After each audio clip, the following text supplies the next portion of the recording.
Fala família Palmeiras, vamos lotar aí o estádio Barueri aí para a gente ter essa força aí no clássico domingo contra o Corinthians. Um abraço. Galera, quando surgiu o Alviverde, eu surjo aqui com mais um vídeo. Olha, a imprensa falando aí do Estevão, né, e do Hendrick, que jogaram muito bem aí contra o time do São Bernardo na quinta-feira, a gente venceu e tal. Inclusive a assistência pro Flaco aí foi do Estevão, né, que entrou no segundo tempo juntamente com o Flaco também, né. Outro que também veio do banco para botar a bola para dentro. Um jogou a bola na cabeça lá, ponto futuro, e ele chegou testando, antecipando ao zagueiro e ao goleiro, que até trombaram no lance e tal. Deu uma treta lá. Mas enfim, ganhamos o jogo e a imprensa falando aí do Estevão e do Hendrick. Abel Ferreira tá até filosofando aí, cara. Vamos ver o que aconteceu aí. Mas antes, ó, dá seu like aí. Já comenta aí também o que você acha do Estevão. Esse aí vai ser um desses craques estilo Vinícius Júnior, Neymar, jogando aí nos grandes clubes do mundo, seleção brasileira. Será que vai ser ou não? Foi uma bela apresentação do Palmeiras, que atacou bastante, o jogo ficou muito violento no segundo tempo. O São Bernardo é um bom time, mas apelou um pouco, desceu a madeira. E esse moleque Estevão, apesar do Abel não querer que elogie demais, né, para não causar o oba-oba e o menino não subir no salto alto, joga muita bola. Ele me lembra o Robinho no começo de carreira, magrelinho, arisco, vai pra dentro, como eu disse ali na reportagem, um azogue, né? Um jogador que não tem medo de cara feia. Ele entrou e saiu pedalando, busca a linha de fundo, corta pra dentro, cobrou falta, cobrou escanteio, deu passe pro gol. Olha, 16 anos, cara, mais uma joia do Palmeiras, que pra sair do Palmeiras hoje tem que depositar. O moleque tem 16 anos, é tipo o Hendrick mesmo. Quanto? 400 milhões pra levar um menino. De reais? Só pode sair quando fizer 18, né? Não, mas depende, né? A multa não necessariamente significa o valor que ele vai sair. Porque não, claro que não. Os caras oferecem metade disso e o clube aceita. Não sei, o Hendrick não. Nossa, o eu gostaria muito que aparecesse alguém. A gente não pode usar o Hendrick como exemplo, porque o Hendrick é exceção. O Hendrick é uma exceção no futebol. Ele é uma exceção, mas esse menino, ele pode vir, porque não? Ele é lá dentro, isso vem de dentro do Palmeiras. Mas o Hendrick é exceção. É um novo Hendrick. Não sei, Salazar. Sei, porque só vai ter o Hendrick e nunca mais vai ter outro? Não, eu acho que a gente nem tem ainda a noção exata de quem vai ser o Hendrick no futebol. Exatamente, jogou uma temporada. Ainda não é fato, ele entrou aos 18 minutos do segundo tempo e jogou muito. Ponto. Se ele vai ser Hendrick ou não, se ele vale 400 eu tô com o Abel nessa. Eu acho que só atrapalha o jogador ficar rotulando ele tão cedo. 16 anos de idade, ganhando as primeiras oportunidades no time profissional, e eu tenho visto aí nas redes sociais, os torcedores do Palmeiras, alguns jornalistas, é o novo Messi, é o novo não sei quem, essa do Hendrick que eu ainda não tinha escutado. Eu acho até curioso, porque o novo Hendrick, o Hendrick ainda tem que se provar alguma coisa ali, né? Porque tem uma temporada só. Eu acho muito cedo, calma, vamos ter calma, deixa o garoto entrar, deixa o garoto jogar, mostrar. E a gente lembra de outros aqui, né? Quantos jogadores apareceram com alguns rótulos e isso atrapalhou demais? Eu lembro do Jean Xera no Santos. Lembra o Jean Xera no Santos? Claro que eu lembro. O Lulinha do Corinthians. Lulinha do Corinthians. Teve o outro atacante do Santos que chamavam também de Messi brasileiro. Como é que era o nome dele? Caramba, esqueci o nome dele, o atacante do Santos. Mas quando você saiu na revista assim... Placar, o novo Messi do Brasil e tal. Então, assim, eu por experiência no futebol, a gente sabe, isso normalmente não dá certo. É o Lulinha, mas isso normalmente acontece, isso é da história do futebol. Acontece. Quando o Pelé parou, quem vai ser o novo Pelé? Aí teve um período que era o Cláudio Adão, aí depois é o Zico, o novo Pelé. Aí falaram do Robinho. E assim vai, o novo Robinho. Agora o Hendrick já provou, hein? Neymar. O Hendrick já provou. Eu falei, eu concordo com você, mas não, discordo. O Hendrick já provou, tanto que ele foi protagonista do título do Campeonato Brasileiro. Mas uma temporada botou a bola de... Ué. Bom, as belas atuações de Estevão e Hendrick no jogo de ontem levaram o técnico Abel Ferreira a filosofar. O treinador fez interessantes considerações sobre as dificuldades que os jovens jogadores enfrentam no futebol brasileiro. Vale a pena conferir. Eu admiro muito o jogador jovem brasileiro. Eu às vezes, quando sei da história deles, que a família em casa está à espera para ser sustentada por aquilo que o jogador dedica, eu pensar, a minha filha... Eu imagino eu pensar assim, se a minha filha não tirar nota 10 na escola, eu não tenho comida para comer. Eu não sei, sinceramente, eu não sei qual é a pressão que está nas costas do meu 16, 17 anos, quando tenho a família toda a dizer, tu tens que jogar bem, tu tens que não sei o quê, tu tens que não sei o quê. Não chega só o treinar e preparar-se para jogar, ainda tem que levar com esta pressão toda, a dizer, olha, porque o teu pai, o teu tio, o teu padrinho, toda esta gente aqui depende de ti. o que eu tento fazer, desfruta, eu tento tirar essa pressão toda deles, mas eu admiro muito, porque é preciso ser com 17, 18 anos, ter essa responsabilidade toda nas costas, de ter uma família nas costas dele a dizer, todos estão aqui, depende de ti, de tu chegares lá dentro e renderes para renovar o teu contrato, para criar as melhores condições para a tua família. Eu não consigo imaginar a pressão que é nas costas destes miúdos. E eu tenho que desmontar isso. Porque se eles não tiverem prazer em jogar futebol, isto vira traumático para o miúdo. É verdade. É uma realidade, né, Michele? Porque você tem que ter prazer, felicidade em jogar bola, né? Não, mas é uma realidade que o futebol talvez seja a única oportunidade para muita gente da quebrada, da periferia, da favela. É uma porta de entrada para você mudar de vida. Um país que oferece poucas oportunidades, num país que não educa e tem outras. Não é a única, claro, mas é talvez a maior de todas. O Brasil é um país subdesenvolvido, Abel Ferreira. Essa que é a grande realidade. Eu acho natural o Abel se assustar, né? Para nós não é um espanto isso, né? Porque nós sabemos qual é a nossa realidade. O Brasil é um país de terceiro mundo, é um país subdesenvolvido. Essa é a realidade do povo brasileiro, de fato, isso é muito comum aqui desde sempre. Desde sempre, desde que o futebol é futebol. Ser arrimo de família é algo comum. É algo cultural, é algo do Brasil e tem muito a ver com o país, não com o futebol, com o esporte, com nada, né? A nossa defasagem social, a disparidade social causa isso tudo. Eu já ouvi isso de outros técnicos, eu já ouvi isso do Oswaldo de Oliveira há muitos anos atrás, quando era setorista do Santos, e num bate-papo com ele, no CT, ele ainda falava assim para mim, Salazar, é complicado, sabe? Porque às vezes você pega um garoto, ele joga bola, mas ele tem dificuldade até de entender o que você fala, aí você vê qual que é a origem desse jogador e tal. Aí ele falou, eu fui treinar no Japão, você fala, o cara te entende. Aí ele fala, puta, mas o jogador nosso aqui é muito melhor, só que o outro é muito mais inteligente. Não é que ele é mais inteligente porque ele porque ele estudou melhor, se alimentou melhor, teve uma educação melhor. Então, assim, tudo isso envolve, tudo isso mexe aqui. Então, assim, é realmente chocante, é realmente doloroso, mas para nós não é nenhuma novidade. Acho natural que o Abel se espante com isso. O Vitor Pereira, no Corinthians, fez um comentário uma vez muito parecido também, se espantando com essa nossa realidade aqui. Eu acho que todo mundo que vem de fora vai se espantar, né? Por isso que muitas vezes eu falo também a bendita bola. Que muitas vezes salva, né? A bola que salva. É isso aí. Né? A bendita bola que salva. Bom, e só dizendo que o analfabetismo no nosso país tinha uma previsão de ter sido erradicado. Assim, o sonho era que a gente teria erradicado o analfabetismo no nosso país neste ano, o que está muito longe de acontecer, e a educação aqui no Brasil, ela tá assim, equiparada aos piores países da África. Então a gente tem que olhar para a nossa educação com muito cuidado, viu, governantes? E veio a virada, hein, Zé Elias, do que eu estava te falando agora há pouco. Opa! Atenção, hein? 11 jogos, 6 vitórias, 4 empates, apenas uma derrota. Esse é o retrospecto do Abel Ferreira contra o Corinthians. Pai do céu, hein? Aproveitamento de 66,7%, 20 gols marcados, apenas 9 sofridos. É aquela média gostosa, menos de um gol sofrido, é aquela média gostosa de quase 2 por jogo. Impressionante os números do Abel contra o Corinthians. Eu não sei, eu vou perguntar aqui, mas eu não sei se a produção consegue puxar aí. Dentro das declarações dos jogadores do São Paulo, aquelas coisas todas, né, que eles falam que o jogo mais gostoso que eles querem jogar é contra o Palmeiras. Eu não sei qual seria a média, por exemplo, do Abel contra o São Paulo, porque aí dá pra gente dizer que... Porque o São Paulo é a grande pedra. 7 vitórias, 7 empates, 7 bem equilibrado.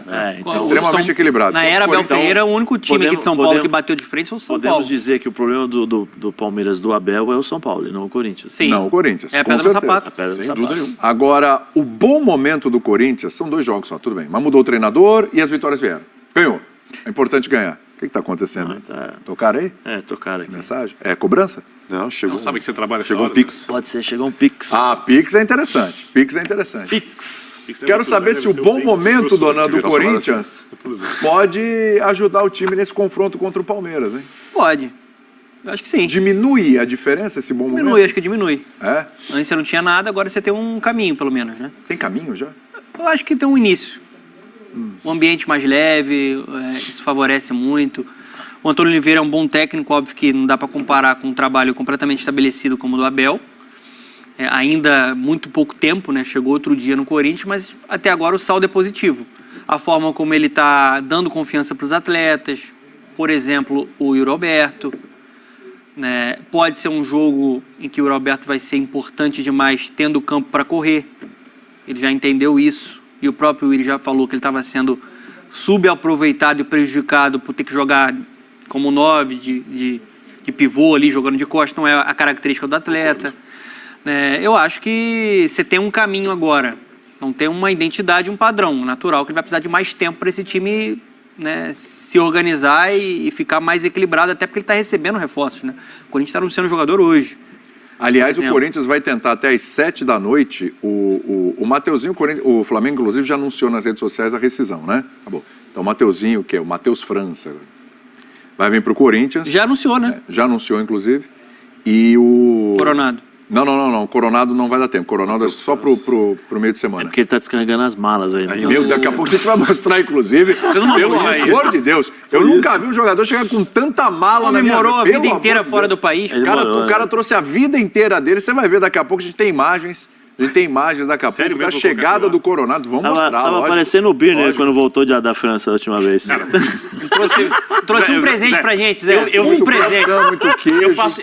Eu passo 2, 3 semanas fora de casa, nas raras vezes que eu viajo, com uma mala desse tamanho e uma mochila. É isso. E não trouxe um presente. Quanto menos coisa você leva, trouxe um presente. Você tá igual o Hoffman? Você tá igual o Gustavo Hoffman? Souvenir lá do Louvre. Quanto tempo fora? Quanto menos coisa você leva, menos coisa tem pra carregar. Sim, mas fica quanto tempo fora? Tá igual o Hoffman. Fica com uma cueca e 2 bermudas, 2 camisetas, o resto da viagem. Esse aqui é uma bermuda inteira. Só, nem 2. Não está anunciado pelo Corinthians o Matheus França. Uma semana. O Hoffman é assim, viu? E também tem o Pedro Henrique, né? Então hoje até às 7 o Corinthians vai tentar disponibilizar esses caras para o jogo de domingo. Porque assim, estavam treinando nos seus respectivos clubes, no Inter e no Flamengo, fisicamente está tudo bem, tudo certo. A questão é, né, entrosar ali com o time do Corinthians. Mas da parte física não tem problema nenhum. Então, talvez o Corinthians tenha mais essas duas opções. O Coronado... Mas acho que seriam jogadores para banco, né? No máximo para banco de reserva. Você tem o Wesley bem no momento, fez golaço. Exatamente. Você tem o Fagner que vai ter mais liberdade agora para atacar. É tudo muito embrionário quando a gente fala do Antônio Oliveira, mas se a gente for projetar o que ele fez no Cuiabá, era um time muito forte fora de casa. Teve a terceira melhor campanha do Campeonato Brasileiro, jogando fora de casa, porque tinha uma defesa muito consistente, muito segura e um contra-ataque, né, letal. Um time muito rápido nessa transição. Pode ser uma proposta que ele vai utilizar contra esse Palmeiras. Agora, óbvio que não está nesse nível ainda de organização, porque ele precisa de mais sequência. Mas aí já, por exemplo, você consegue... O ambiente mudou, né, Zé? O ambiente muda, o ambiente está mais leve, mas você consegue perceber já determinadas situações. Né? Por exemplo, o Ranieri, que jogava com ele, já se posiciona um pouquinho melhor. O Maicon já chega mais no ataque, né? Você tem algumas definições que, por exemplo, o Maicon, sempre peguei no pé aqui, o Maicon é um jogador irreconhecível, perto daquele Maicon que nós já havíamos visto jogar no Corinthians pela sua primeira passagem, até recentemente, por exemplo, tem um grande jogo contra o Boca, depois que ele cometeu o erro, tomou o gol, o Corinthians tomou o gol, perdeu. O jogador pegou a seleção brasileira. Ele sentiu muito e demorou, e eu acho que está demorando para voltar a jogar o futebol que nós já vimos. Você tem a questão do Yuri, que ele tira um pouco o Yuri da questão do pivô. Mesmo assim, eu continuo achando que o Yuri Alberto precisa melhorar tecnicamente. Sim. Eu acho que ele precisa saber entender as dificuldades do jogo, porque senão ele vai ficar preso apenas a uma condição de jogo. Quer dizer, então eu vou tirar do centro e vou colocar do lado para ele correr. Se você fecha os espaços e não dá a possibilidade de ele correr, mais uma vez, mesmo dentro das características que ele deseja, ele não vai conseguir jogar. Uhum. Eu acho que o jogador hoje do futebol, você tem que ter várias capacidades e uma versatilidade que é possível ter. Que é possível você se adaptar. E eu acho que o Antônio pode fazer isso. Pode fazer isso com o Yuri Alberto. É confiança, mas eu acho que, principalmente, eu acho que se o Yuri conseguir, e o que eu falo aqui, eu repito, faz um bom tempo, melhorar as questões técnicas, eu acho que ele evolui muito como jogador. Só que aí tem mais jogadores que podem chegar, podem ter uma outra forma de jogar e o Antônio tem essa capacidade. O time do Cuiabá com ele era um time muito forte também fisicamente. Fisicamente era um time muito forte, que agredia muito e tinha os 2 pontas, né, que saíam em velocidade. Vamos ver se ele consegue fazer isso com o Corinthians. É uma outra característica, uma outra forma de jogar dentro de casa. Dentro de casa, às vezes, o Cuiabá tinha problemas para jogar, porque fugia dessa característica. Tinha que jogar e quando tinha que jogar, não conseguia, porque não era a característica do time. mais ou menos igual ao Botafogo com o Luiz Castro, que foi montando um time, e aí montou um time que fora de casa, acho que foi a melhor campanha, né? Porque jogava muito bem. Quando era em casa e os times recuavam e entregavam a bola, tinha dificuldade, foi a mesma coisa.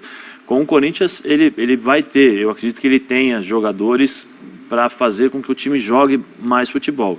O Garro, para mim, é um jogador que vai ser muito importante para o Corinthians. Se ele mantiver essa forma de jogar, de chamar a responsabilidade, sair um pouquinho daquela coisa de você vai fazer isso daqui, ó, porque a gente dá para perceber que ele foge um pouco dessas orientações específicas. Eu tô achando ele bem participativo. Não, fica aqui. Não, ele é aquele cara que gosta de jogar bola, né? Tá com dificuldade, ó, toca a bola aqui para mim. O cara pega, arma o jogo, sai um pouquinho dessa mesmice. Isso daí é bom.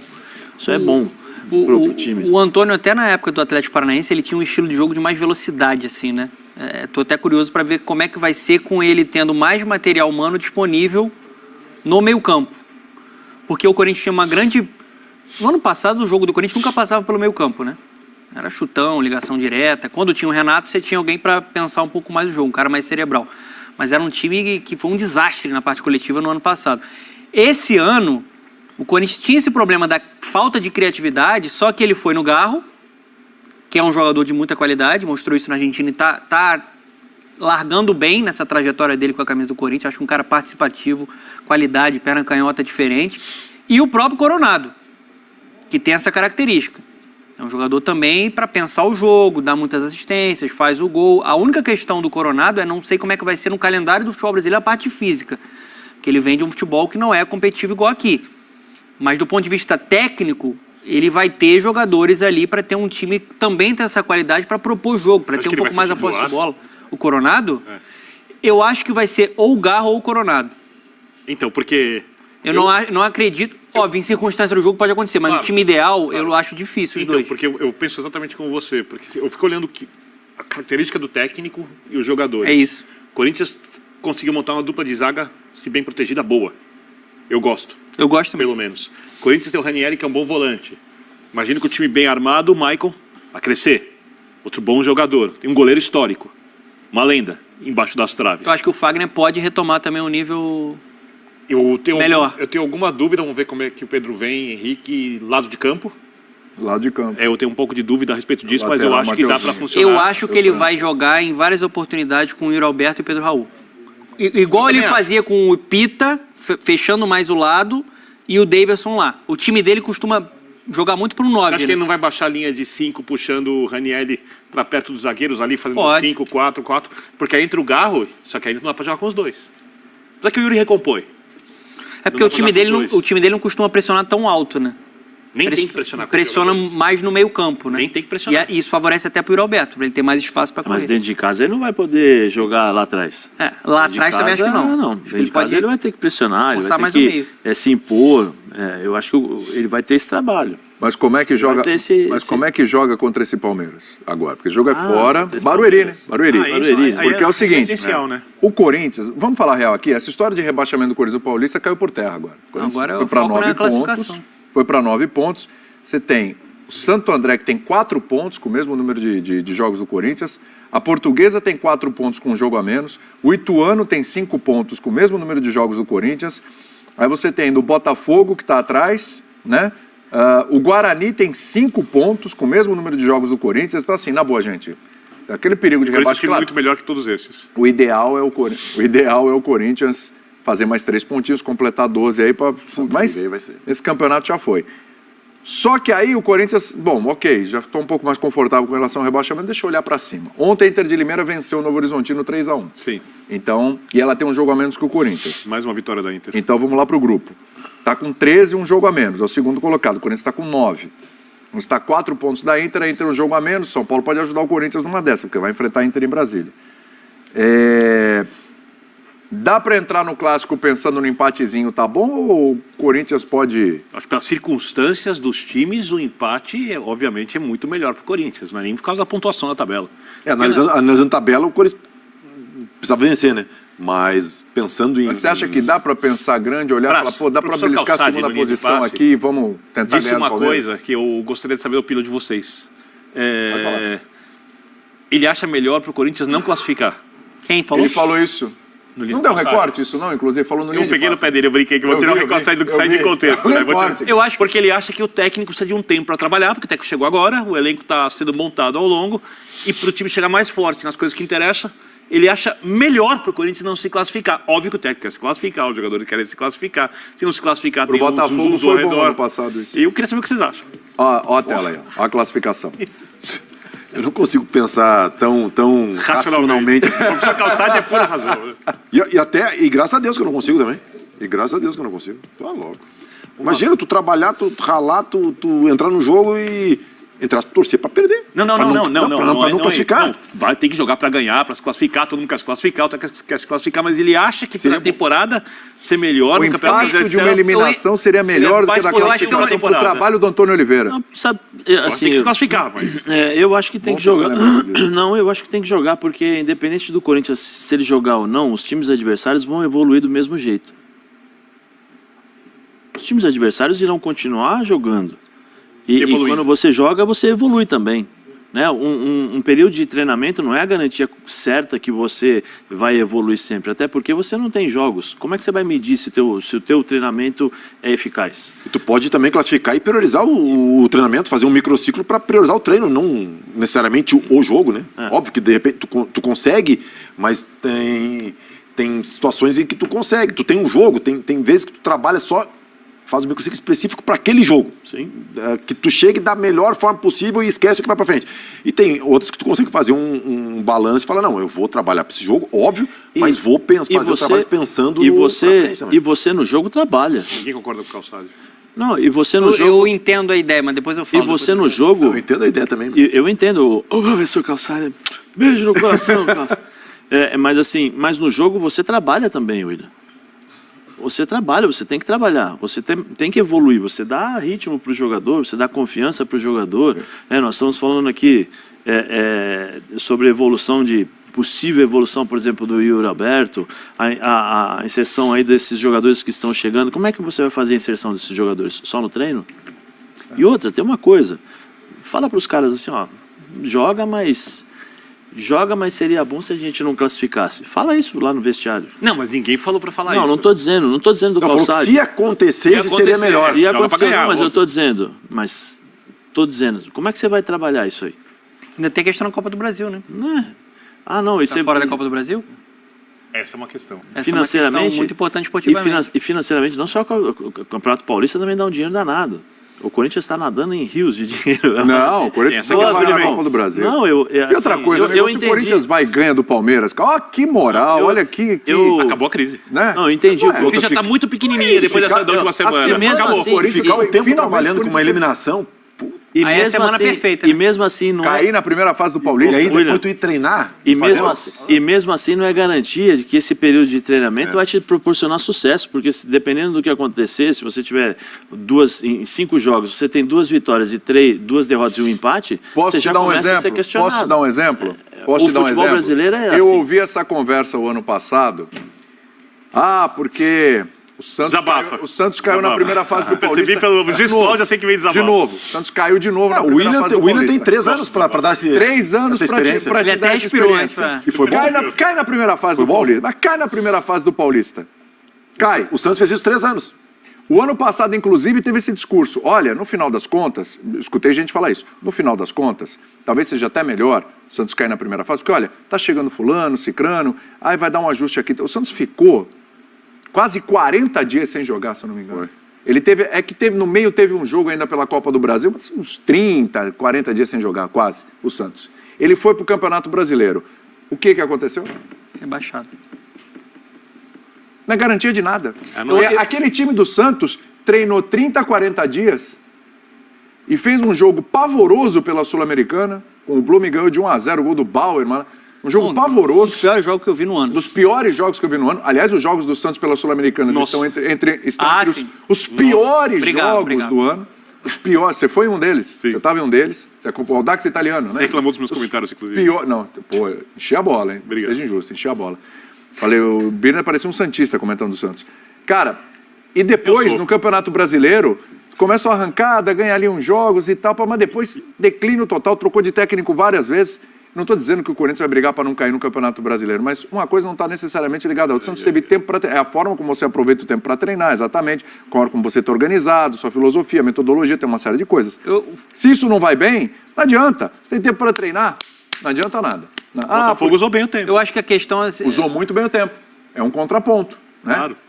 Garantia não existe. É que todo mundo vai lembrar, mas teve aquele declínio, terminou em quinto. Ok. O Corinthians do Tite, mas no começo do campeonato, se você pergunta, vai terminar em quinto. Vai terminar em quinto, você fecha? Assinadinho. Reconhecer a firma. Exatamente. O Corinthians do Tite, obviamente, um time só uma coisa, um time diferente, ele pegou a Ponte Preta, tomou um 3-2, foi eliminado do Campeonato Paulista. O Júlio César perdeu a posição para o Cássio nesse mata-mata e o Corinthians foi campeão da América. Sim. Eu entendo a ideia do Calçade por conta do contexto. Porque o Antônio, ele chega no meio do Campeonato Paulista, com um legado muito ruim, um time desorganizado, um trabalho ruim do Mano. E, talvez não tenha a obrigação da classificação. Com um bom trabalho evoluindo, você pode conseguir a classificação, acho que é possível. A gente já está vendo uma melhora imediata do time, né? Muito recorte pequeno, mas o time vem melhorando, o ambiente está mais leve, alguns jogadores crescendo de produção.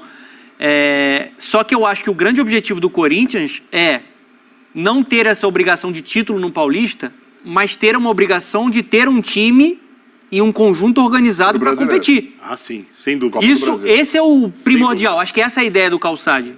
Porque no ano passado foi um desastre na parte coletiva o Corinthians, gente. Horrível. Era assim, sangrar os olhos. A gente viu o Corinthians jogando em 2023. Então, assim, acho que o primeiro caminho é você montar uma base, achar ali uma identidade, um padrão para que esse time consiga, pelo menos, estar na primeira parte da tabela no Campeonato Brasileiro. Muito bem. Tem que fazer um intervalo, Arthur?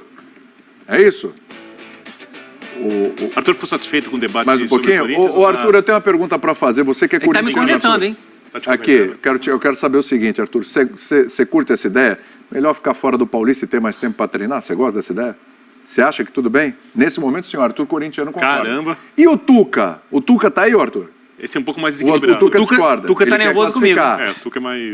o Tuca é mais... Ele tá nervoso comigo. Tá, por quê?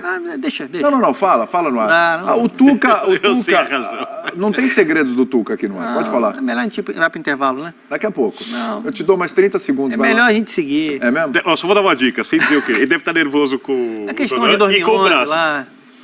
Porque eu acho questão que de 2011. Eu também. Eu acho. Só que pra você não vai mandar zap. Tá no grupo. Tá no grupo. Já mandou, a mesma emoção, mas... Estão lembrando ainda de 2011. É o mesmo. Não esqueceram. É isso que ele tá... Tá falando que é chororô, né? Mas é. Que é chororô. Eu vou falar, hein, Tuca? Nada como um dia depois do outro. Vou falar, hein, Tuca? Quem apanha não esquece. Olha que eu vou falar, não faça isso. Olha isso aqui, ó. Não sei se ele... Eu não li o grupo porque eu não olho o zap durante o programa, obviamente, mas... Que beleza, hein? Bom, Igor Coronado. É isso, Arthur? Você vai mostrar as imagens? Não vai mostrar as malas, não? Vamos mostrar as imagens do Coronado. Você não mostra lances de gol? Isso aí é o Coronado chegando. O Zé tem um número aí, ó, olha as malas aí. Esse é o Zé Elias chegando de viagem também. É exatamente assim. Ele tem um séquito. Pois é, então, o Estevão tá jogando demais, né? Tá jogando fino aí. O pessoal da Espanha tá todo mundo assistindo aí aos lances do Estevão, encantado aí, mandando mensagem e tal. Eles estão falando mais do Estevão que os palmeirenses, acredita nisso? Acho que eles estão virando palmeirenses lá na Espanha. Inclusive, quando eu estava em Portugal, lá em Portugal, o pessoal conhece muito Palmeiras, né? O pessoal conhece. Verdão! Pararam lá, Verdão, viram a camisa do Verdão, né? Não tem jeito. É o Verdão maior do Brasil. E corre um grande risco de ser o primeiro tetracampeão da Libertadores com sede no Brasil, na verdade. Este ano é um grande risco que o Palmeiras corre e tomara que aconteça, né? Tomara que aconteça aí essa situação. Deixa o seu like aí, já manda o seu comentário também. Eu vejo você então ou nesse vídeo, ou talvez no que tiver aí a seguir. Avante palestra!